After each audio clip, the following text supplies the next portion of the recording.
Interesting to note then the dividend that you've increased by 40%, the buyback that you've announced today. How are you going to make sure, what's your strategy going to be for managing returns to shareholders from here, given the volatility that we saw in your payouts that was triggered, of course, by market conditions? But how can we have something a little more predictable from here? Well, good morning, Anna, and great to be on your show. Well, first of all, let's go back a year ago when we were at the beginning of this pandemic. We were facing some pretty dire outlook and circumstances, and we had to take some very bold action to preserve the financial resilience of the company. We took about $20 billion out of our outgoings by cutting capex, opex, and indeed our payout.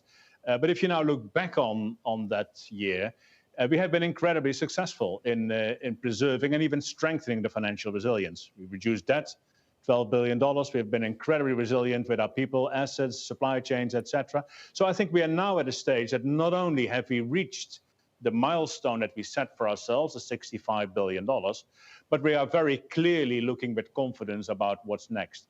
We've always been clear that we should be increasing our shareholder distributions once we have debt down to 65.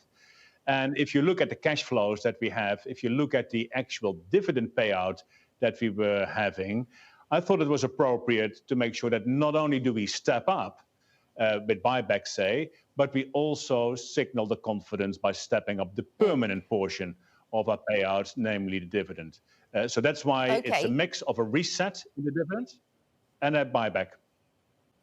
OK, so that's the rationale and the strategy from here. What does this mean for other parts of the business that you might have wanted to invest in, though, Ben? Does this mean you're capping your capex ability? Does this mean you're capping your ability to invest in renewables? How should we link those thoughts?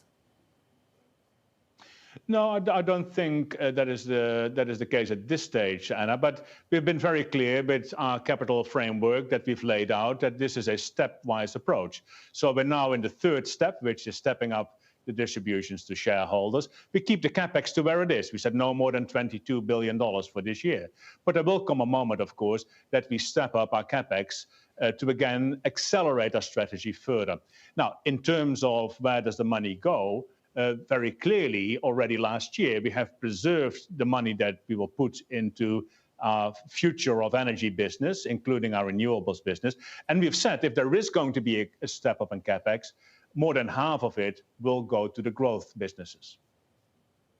How should we interpret your commitment, your earlier commitment to reducing debt levels, Ben? You've recently stepped away from certain targets that you used to find useful, now less so in terms of debt levels. What should guide our thinking in your aims around debt? Because you're maybe not focused now as much on debt reduction, more on returning cash to shareholders.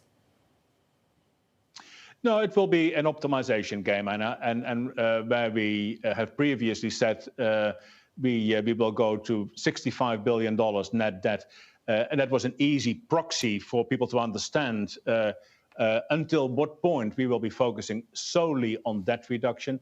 We are now in a much more sophisticated game of optimizing between debt reduction, competitive shareholder distributions, and at some point in time, indeed, accelerating our growth. But we are really clear we aim for AA credit metrics across the cycle when it comes to our balance sheet strength. Can I ask you about your trading divisions, how they've fared? Would it be a fair characterisation to say that some of the gyrations or the trading business maybe didn't manage to make the most out of some of the gyrations we'd seen in markets over the past quarter, or is that unfair? How would you characterise the trading business? I think we had a decent trading quarter, but nothing is as good if you compare it to the same quarter last year. Now, that was, of course, an exceptional quarter, exceptional circumstances. And, of course, our trading business, in addition to, shall we say, optimizing the flows of energy through our assets, also, of course, takes advantage of volatility in the market. The volatility has been reasonably modest this quarter. So, therefore, I would say it's an average quarter for trading. In terms of the supply and demand dynamics around oil and where you're pegging the oil price at the moment, Ben, let me ask you about, you've commented this morning that OPEC, of course, is bringing back just some of its production, and there is bullish demand, you see. So does that mean we stay at these kind of levels, $75 a barrel? What do you have penciled in? I think the only thing I can say with certainty about the oil price is that it will be volatile. But if you indeed look at the more sort of underlying fundamentals and you take out some of the sentiment, then it's indeed true to say that I see a limitation to the supply that can be brought on, and I do say a strong recovery in demand, despite what some of the concerns and worries may be. As I said earlier, I think we are looking at an almost 100% recovery of the liquids in our own portfolio. We're looking at significantly above 100% in LNG and in gas.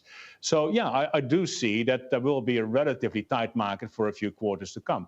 Now, don't ask me to extend that into next year. And of course, on a planning basis, we always take a conservative approach as well. But at this stage, I feel pretty good about the market fundamentals. Let me ask you about the energy transition at Shell, Ben.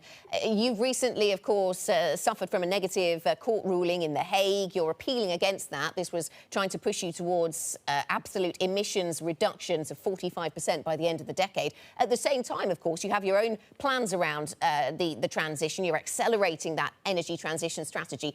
What kind of messaging, because that might seem like confused messaging to the layperson around your commitment to greening the business. So what kind of messaging should we take from all of this? Well, thanks for asking that, Anna, because I think it's really important to get it right. First of all, we are totally committed to our strategy of powering progress. Our powering progress strategy, which came out, by the way, after the hearings in this court ruling, is very clear about reducing our own emissions, scope 1 and 2, and the emissions of our customers. And we have very clear milestones that bring us to net zero by 2050. Now, what the court ruling has done, it has said, well, as a matter of fact, on your own emissions, we want you to have an interim milestone of 45% reductions by 2030. And I've said we'll step up to that challenge. So at the moment, we are looking, can we actually get to a 45% reduction in our own emissions by 2030 on our way to zero by 2050? That means stepping up to the challenge. Now, on the emissions of our customers, where we also have a strategy to work with our customers to decarbonize them, we have a significant best efforts obligation of a 45% reduction.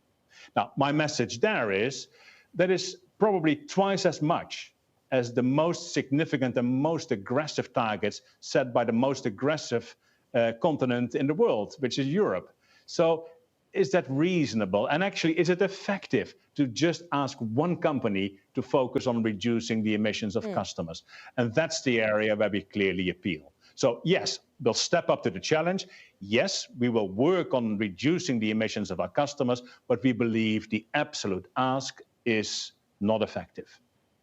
Can I just finally, Ben, ask you about one area of the business that seems to have contributed to the lift in earnings today, and that is the chemicals side of things. I wonder if how persistent that strong performance in chemicals is going to be, the buoyant chemicals market. Is that something you see continuing?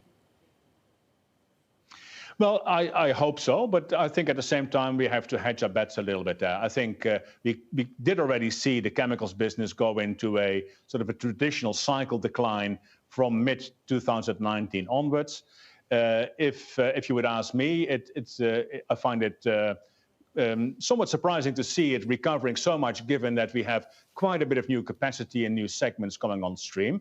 But at the same time, we also do see strong economic recovery. So I would be a little bit ambivalent in saying, sure, this will continue and it will go even further. But it's fair to say that we have a very well-performing chemicals business today. And I think we are very well placed for whatever happens in the chemicals business going forward.